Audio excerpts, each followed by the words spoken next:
Hello students, स्वागत है आप सभी का हमारे यूट्यूब चैनल पर। आज हम सीखेंगे वेक्टर सब स्पेस क्या होता है। लेकिन इसके पहले एक चीज़ बता देता हूँ कि अगर आपने वेक्टर स्पेस का वो वाला वीडियो नहीं देखा है जो मैंने इससे पहले अपलोड किया था, तो पहले वो वीडियो देख लीजिए, उसके बाद ही आप ये वाला वीडियो देखिए। आज की क्लास में हम ये पढ़ने वाले हैं कि वेक्टर सब स्पेस होता क्या है और इसको हम डायरेक्टली डिस्कार्ड कैसे कर सकते हैं कि ये कंडीशन होगी तो यहाँ पे ये वेक्टर स्पेस नहीं होगा, और उसको हम प्रूव भी करेंगे कि किस कंडीशन में वेक्टर स्पेस होता है। तो अभी हम सीखेंगे कि वेक्टर स्पेस होता क्या है। तो अगर V कोई भी वेक्टर स्पेस दिया हुआ है और एक W उसका सबसेट है, मान लीजिए ये अपने पास एक वेक्टर स्पेस V दे रखा है, ये वेक्टर स्पेस V है और ये W उसका एक सबसेट दिया हुआ है, ठीक है। और हमने जब वेक्टर स्पेस की क्लास देखी थी तो उसमें हमने पढ़ा था कि वेक्टर स्पेस हमेशा एक फील्ड पर डिफाइन होता है। तो ये जो सबसेट होता है, ये इस वेक्टर स्पेस का सब स्पेस कब होगा, जब खुद ये जो W दे रखा है वो W खुद में एक वेक्टर स्पेस हो जाए और ये जो फील्ड है वो सेम टू सेम रहे। मतलब W V का सबसेट तो है ही, W खुद में इस फील्ड पर ये वेक्टर स्पेस भी हो जाए तो ये इसका सब स्पेस हो जाएगा, क्योंकि ये खुद में वेक्टर स्पेस तो है ही बट ये इसका सब सेट है, इसकी वजह से ये सब स्पेस हो जाएगा। तो एक्चुअल में इसकी डेफिनेशन तो ये होती है जो अभी हमने चेक करी है। अब अगर हम ये देखें कि let V be a vector space, a subset W is contain in V is called a subspace of V if W itself a vector space under the same operation. जो operation होंगे वो भी same होने चाहिए और field जो होगा वो भी सेम होना चाहिए। यहाँ पर एक वेक्टर सब स्पेस का वन स्टेप टेस्ट होता है। इस वन स्टेप टेस्ट से ही हम यहाँ पर प्रूव कर सकते हैं कि ये वेक्टर सब स्पेस होगा या नहीं होगा। जैसे मान लीजिए ये अपना कोई W एक सेट है जिसको मैं सब स्पेस प्रूव करना है। अब हमने यहाँ से दो एलिमेंट ले लिए U और V। अब जब भी हम वेक्टर सब स्पेस की बात करते हैं तो वहाँ पर भी हम फील्ड पर ही बात करेंगे। तो फील्ड है तो इसके दो हमने स्केलर ले लिए, अल्फा और बीटा। तो देखो ये हमने स्केलर लिए फील्ड से। अब जो हमने U और V एलिमेंट लिए हैं W के, तो अगर ये दोनों W में है तो इन दोनों का लीनियर कॉम्बिनेशन जो होगा वो भी W में होना चाहिए। अगर ऐसा होता है तो W सब स्पेस हो जाएगा। लेकिन जो भी ये हम U और V ले रहे हैं ना, वो यहाँ पर हम रैंडमली चूज कर रहे हैं। मतलब ये जो कंडीशन है वो for all U V is belongs to W and for all alpha beta is belongs to F के लिए होती है। मतलब हर अल्फा बीटा और हर U V के लिए ये होल्ड होनी चाहिए, तभी ये सब स्पेस हो पाएगा। अब देखो हमने अभी क्या देखा कि alpha U plus beta V जो है वो W से आना चाहिए। यहाँ से इसी केवल लाइन से यहाँ पर बहुत सारे रिजल्ट निकल के आते हैं और उसी रिजल्ट से हम डायरेक्टली इसको डिस्कार्ड भी कर सकते हैं कि ये सब स्पेस नहीं होगा। देखो अल्फा और बीटा कहाँ से आ रहे हैं, फील्ड से आ रहे हैं। तो अगर मैं अल्फा और बीटा दोनों को 0 0 लेता हूँ और 0 0 यहाँ पुट करवाता हूँ तो ये ओवरऑल क्या होगा, ओवरऑल ये 0 होगा। इसका मतलब 0 W में बिलोंग करना चाहिए। मतलब जब भी हमें सब स्पेस देखना होगा तो एडिटिव आइडेंटिटी जो 0 होती है वो 0 इसमें इंक्लूड होनी चाहिए। दूसरी बात, अगर मैं अल्फा को 0 लेता हूँ और बीटा को मैं यहाँ पे अगर मान लो मैं 1 ले लेता हूँ, ठीक है, बीटा को मैं यहाँ पे 1 ले लेता हूँ, तो एक तरीके से ये हो जाता है कि नहीं, ये कंडीशन यहाँ पर नहीं लेते हैं हम। फिलहाल के लिए एक काम करते हैं, अगर अल्फा को 1 लेता हूँ और बीटा को भी 1 लेता हूँ, इसका मतलब क्या होता है कि U प्लस V जो है वो भी W में जाने चाहिए। मतलब अगर U और V W में है तो इसका सम जो होता है वो भी W में ही जाना चाहिए। अगर मैं अल्फा को 1 और बीटा को -1 लेता हूँ तो इसका मतलब U माइनस V जो है वो भी W में जाना चाहिए। मतलब अगर 0 W में नहीं है तो ये सब स्पेस नहीं होगा। अगर u और v इसमें है और इसका सम इसमें नहीं है तो भी ये सब स्पेस नहीं होगा। अगर इन दोनों का माइनस इसमें नहीं है तो भी ये सब स्पेस नहीं होगा।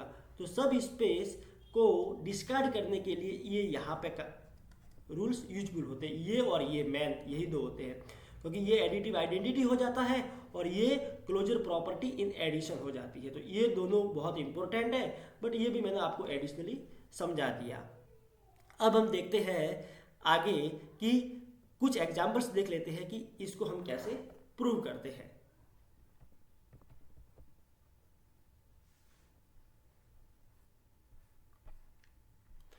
जैसे यहाँ पर पहला एग्जाम्पल है कि which of the following is a subspace of R2। अब हमें यहाँ पे R2 के सब स्पेस निकालने हैं। तो सबसे पहले जैसे कि W दिया हुआ है, क्या ये सब स्पेस होगा क्या। अब देखो इस W में इस प्रकार के एलिमेंट दिए हुए हैं कि वो सारे एक्स वाई जो R2 से आ रहे हैं, और उसमें भी रेस्ट्रिक्शन दे रखा है कि इन दोनों के स्क्वायर का सम 1 होना चाहिए। मुझे ये बताओ कि इसमें वही एक्स वाई आ रहे हैं जिनके स्क्वायर का सम 1 आना चाहिए, तो क्या इसके पास में 0 0 एलिमेंट होगा क्या। क्योंकि यहाँ पर तो 0 स्क्वायर प्लस 0 स्क्वायर करेंगे तो 0 आएगा, बट इसमें तो वही एलिमेंट आ रहे हैं जिनका स्क्वायर का सम करने पर 1 आ रहा है। इसका मतलब यहाँ पर जो होगा वो 0 इसमें नहीं जा पाएगा। कुल मिला के जो 0 होगा वो W में नहीं जाएगा, मतलब W तो सब स्पेस नहीं होगा। W भी ऑप्शन देखते हैं। वो सारे एक्स वाई लिए हुए हैं जिसके लिए 3x प्लस 4y 2 आना चाहिए। तो मुझे ये बताओ कि 0 0 इसमें आएगा क्या। अगर 0 0 इसमें आएगा तो 3 0 प्लस 4 0 की वैल्यू 2 होनी चाहिए, बट ये कभी भी 2 नहीं हो पाता है। मतलब 0 जो होता है वो इस W में नहीं जाता है, मतलब ये भी डिस्कार्ड हो जाएगा। अब जैसे कि ये चेक करते हैं। अब इसमें तो देखो 0 0 आ रहा है, हम इसको एक बार प्रूव कर लेते हैं। मान लीजिए मैं एक काम करता हूँ, यहाँ से जो भी हमने 1 स्टेप टेस्ट देखा है, तो 1 स्टेप टेस्ट से इसको हम एक बार प्रूव करते हैं। मान लीजिए u में लेता हूँ x और y लेता हूँ, ठीक है, और v लेता हूँ z और w, ठीक है। ये समझने के लिए हम ये लेते हैं। तो हम ये जानते हैं कि ये सब स्पेस होगा तो क्या होगा कि alpha u plus beta v जो होगा वो w में जाना चाहिए। ये हमें यहाँ पे प्रूव करना है, ठीक है। बट हम मान के चल रहे हैं कि जो u है वो भी w में है और जो v है वो भी w में है। तो अगर u w में है और u x y टाइप का एलिमेंट आ रहा है और u w में है, मतलब 3x प्लस 4y 0 होना चाहिए। मतलब यहाँ से 3x प्लस 4y जो होता है वो 0 आना चाहिए, और यहाँ से हमें ये मिलेगा कि 3z plus 4w equal to 0 होना चाहिए, क्योंकि v भी इसमें आ रहा है। अब हम ये मान के चले कि alpha u plus beta v कैसा होगा। Alpha u plus beta v कैसा होगा, तो alpha u plus beta v क्या दियो, अल्फा u की जगह हम एक्स वाई लिख देते हैं और बीटा v की जगह हम जेड w लिख देते हैं। अब ये alpha x plus beta Z, ठीक है, और ये हो गया alpha y plus beta w। अगर ये वेक्टर, अगर ये एलिमेंट w में जाता है तो हम कह पाएंगे कि ये सब स्पेस हो जाएगा। अब ये W में कैसे जाएगा, W में तो वो सारे एक्स वाई टाइप के एलिमेंट जाते हैं जिसका 3x प्लस 4y 0 आता है। हम एक बार काम करते हैं 3x प्लस 4y निकालते हैं। तो 3 इसका x क्या है, इसका x ये आगे वाला है, ठीक है, alpha x plus beta Z plus 4y alpha y plus beta w। ठीक, अगर ये 0 आ गया इसका मतलब हम श्योर हो जाएंगे कि ये जो होगा वो W में जाएगा। अब देखो इसको और इसको लो और अल्फा कॉमन लो, तो अल्फा कॉमन लेंगे तो 3x प्लस 4y, इसमें और इसमें बीटा को कॉमन ले लो, तो बीटा को कॉमन लेंगे तो 3z प्लस 4w। अब 3x प्लस 4y ये तो क्या आ रहा था, 0 आ रहा था, क्यों, क्योंकि u तो W में जा रहा है, मतलब ये तो 0 हो गया, plus beta 3z plus 4w ये भी 0 आ रहा है तो ये भी 0 हो गया, मतलब ओवरऑल जीरो हो जाएगा। और ये अगर जीरो हो गया इसका मतलब ये जो होगा वो W में चला जाएगा, और ये W में जाएगा, इसका मतलब यहाँ से alpha U plus beta V जो होगा वो W में चला जाएगा। और वन स्टेप टेस्ट यही कहता है कि अगर alpha U plus beta V W में चला जाता है मतलब ये सब स्पेस हो जाता है। जो भी सी ऑप्शन है वो सी ऑप्शन करेक्ट हो जाएगा। तो उम्मीद करता हूँ कि अगर आपको कोई भी एग्जाम्पल Rn में दे रखा हो तो उसको कैसे प्रूव करते हैं आपको समझ में आ गया होगा। मैंने यहाँ पर R2 के लिए बता रखा है, बट यदि R3, R4, R5 कुछ भी के लिए आ जाए तो सेम ही प्रोसीजर अप्लाई करनी होगी। अब हम मैट्रिक स्पेस में देखते हैं कि मैट्रिक स्पेस में किस किस कंडीशन में ये वेक्टर स्पेस हो जाता है। तो सबसे पहले हम देखते हैं यहाँ पे, जैसे पहले हम देखते हैं कि W1 के बारे में। W1 वो सभी मैट्रिसेस का कलेक्शन है जिसका स्क्वायर करने पर आइडेंटिटी आता है। तो ये सब स्पेस होगा तो इसका मतलब एडिटिव आइडेंटिटी यानी जीरो मैट्रिक्स इसके अंदर आना चाहिए। तो मैं एक काम करता हूँ, ये n क्रॉस n है ना, मैं अभी समझाने के लिए 2 क्रॉस 2 की मैट्रिक्स ले लेता हूँ ताकि हमें मैट्रिक्स बनानी पड़ेगी। तो अगर ये सब स्पेस है इसका मतलब तो ये 0 0 तो इसमें जाना चाहिए। अब 0 0 का स्क्वायर करूँगा तो यहाँ पे आइडेंटिटी मैट्रिक्स आनी चाहिए, बट 0 0 का स्क्वायर करेंगे तो वो तो 0 0 मैट्रिक्स ही आती है, ना कि आइडेंटिटी मैट्रिक्स आती है। इसका मतलब ये तो डिस्कार्ड हो गया, जो भी मैंने आपको एक कंडीशन बताई थी। अब इसको चेक करते हैं कि ये क्या सब स्पेस होगा या नहीं होगा। तो ये हम किसकी कैसे प्रूव करेंगे, जो अभी हमने वन स्टेप टेस्ट से प्रूव किया था उसी तरीके से ये भी प्रूव कर लेंगे। मान लीजिए A जो है वो W2 में है और एक दूसरी मैट्रिक्स लो जो भी W2 में है। अगर ये W2 में है इसका मतलब इसका जो ट्रांसपोज होगा वो A आ जाएगा, और ये W2 में है मतलब इस मैट्रिक्स का जो ट्रांसपोज होगा वो भी B ही आ जाएगा। हमें क्या लाना है, हमें ये लाना है कि alpha A plus beta B जो मैट्रिक्स होती है वो W में जानी चाहिए। ये हमें क्या करना है, ये हमें प्रूव करना है। ठीक है, ये हमें प्रूव करना है। तो हम क्या करेंगे, हम ये मान के चले कि जो भी आपको ये अल्फा ए प्लस बीटा बी दे रखा है उसका अगर ट्रांसपोज निकाले और खुद अल्फा ए प्लस बीटा बी आ जाएगा तो हम कहेंगे कि ये जो होगा वो W2 में चला जाएगा। तो यहाँ पर ये ट्रांसपोज हमें निकालना है। अब देखो ट्रांसपोज की प्रॉपर्टी क्या होती है, अगर कोई मैट्रिक्स A और B दे रखी है और उसका सम का ट्रांसपोज निकालना है तो यहाँ पे अलग अलग मैट्रिक्स का ट्रांसपोज होकर सम हो जाएगा। मतलब यहाँ पर अल्फा A जो ट्रांसपोज होगा और बीटा B का ट्रांसपोज होगा वो हो जाएगा। अगर आपको ये दे रखा है कि अल्फा A का ट्रांसपोज, इसका मतलब ये अल्फा A ट्रांसपोज है क्योंकि स्केलर बाहर आ जाता है, तो यहाँ पर भी स्केलर बाहर आ जाएगा और ये ऐसा हो जाएगा। अब अल्फा A ट्रांसपोज तो क्या दे रखा है, वो तो आपको A दे रखा है, A दे रखा है, प्लस बीटा B ट्रांसपोज आपको B दे रखा है तो ये B हो जाएगा।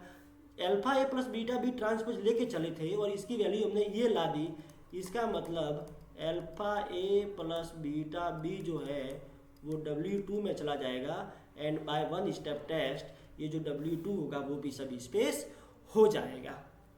तो हम मैट्रिक्स में इस तरीके से इसको सॉल्व कर सकते हैं। एक हम एग्जांपल और ले लेते हैं पॉलिनोमियल का, कि आपको अगर कोई पॉलिनोमियल में सब सेट दे रखा है तो वो वेक्टर स्पेस होगा या नहीं होगा।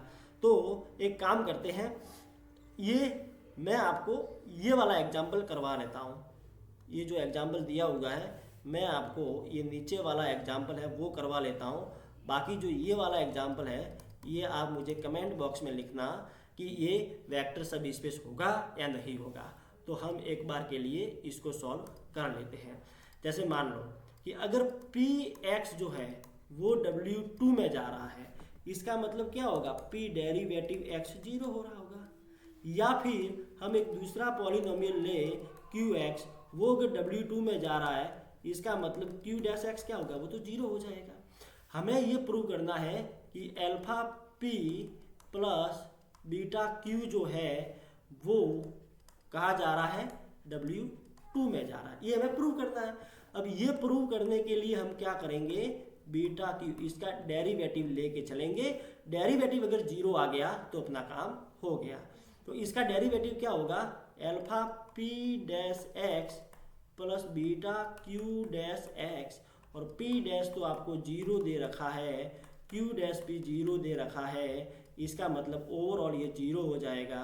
Implies alpha p plus beta जो क्यू एक्स पॉलिनोमियल जो होगा वो भी W2 में चला जाएगा। And by one step test this W2 is a subspace of this polynomial space. तो उम्मीद करता हूं कि आपको सब स्पेस का कॉन्सेप्ट समझ में आ गया होगा कि कैसे हम सब स्पेस को प्रूव करते हैं और कैसे हम डिस्कार्ड करते हैं। अगर इन केस यहाँ पर जीरो की जगह, इन केस यहाँ पर अगर जीरो की जगह ये होता, कुछ भी आपको नॉन जीरो दिया हुआ होता, तो ये सब स्पेस नहीं होता, क्योंकि इसमें जीरो पॉलिनोमियल कभी भी एग्जिस्ट नहीं करता। ठीक है, तो ये थी आज की क्लास। उम्मीद करता हूँ कि आज की क्लास आपको समझ में आ गई होगी। ऐसे ही आप कॉन्सेप्ट क्लियर करना चाहते हो लीनियर अलजेब्रा के या फिर किसी भी हायर मैथमेटिक्स टॉपिक्स के, तो इस वीडियो को लाइक कर दो, शेयर कर दो और इस चैनल को सब्सक्राइब कर दो, ताकि जब भी कोई भी नया वीडियो आएगा तो सबसे पहले आप तक ही इंफॉर्मेशन पहुंचेगी। धन्यवाद, मिलते हैं नेक्स्ट वीडियो में।